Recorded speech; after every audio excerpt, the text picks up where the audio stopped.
Hello my friends, and welcome back to my 7 things you didn't know about the 7 Gelfling clans series. Today, we will be continuing with the Grottan. Number 1. 6 sisters, 7 clans. Although it is widely believed that the Skeksis were the ones who created the clans, an old Grottan poem speaks to mythical characters known as the 6 sisters, who were present long before the Urskeks arrived. Legend speaks of the sisters being entrusted by Thra itself through the Great Crystal to give birth to 7 different Gelfling tribes. These sisters, who are said to have risen from a flower bed, gave creation to these clans by literally growing 6 Gelfling races from the earth, taking the 6th clan, known as the Silver Sea Clan, and splitting them in 2. They became the Vapra, which represented the light, and the Grottan, who represented the dark. Number 2. Grottan Alchemy. Though unknown to most, Grottan alchemists were among the greatest of all the clans. From a young age, children were encouraged to study this art form, and the cool, dry caves of Grot were an ideal environment for experimentation and storage. The Grottan could combine different kinds of moss, plants, and stones to create healing paste that could cure much faster than conventional medicines, and they were also quite well versed in handcrafting explosive powders, using them from everything to clearing cave debris, chasing away hollowbats, and even battle. Grottan alchemists came from a long line of herbal sages, and through their extensive knowledge of materials like fungus and mushrooms, the deep wisdom of their ancestral history has made them true experts of experimentation. Number 3. The Morning Song. Because their home is so far underground, one could imagine life without the suns. How would you know when it has risen or set? How does one stay on a cycle?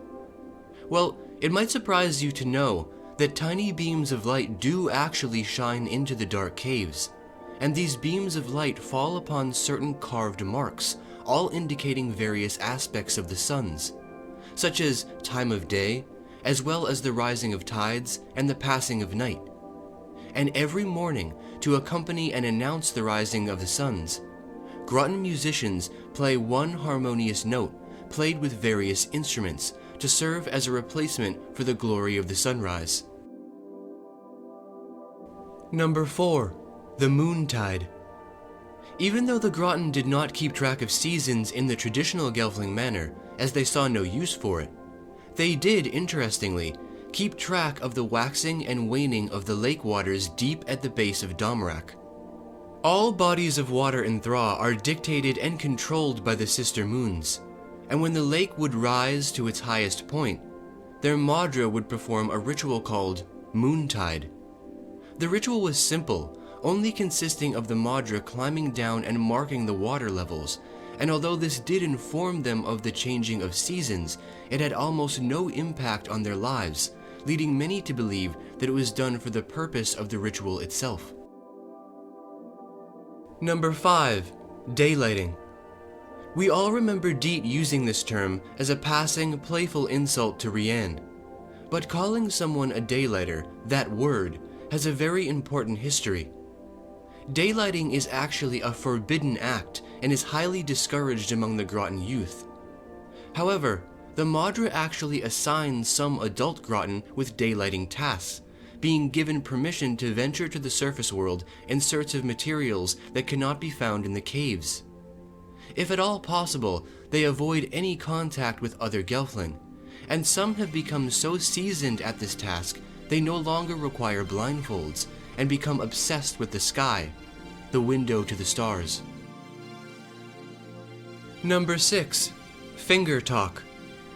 Because the caves are so impenetrable and vast, not only could Gelfling themselves become lost, but their voices also. To remedy this, the Grottan invented a technique called finger talk, a method of communication which, as its name suggests, involves tapping fingers against the rock walls in specific patterns. This complex system of rhythm was as complete as some written languages, and upon placing one's ear against the walls, communication in the deep, dark places of the world became possible and regularly practiced. Number 7. Grottan Crystals.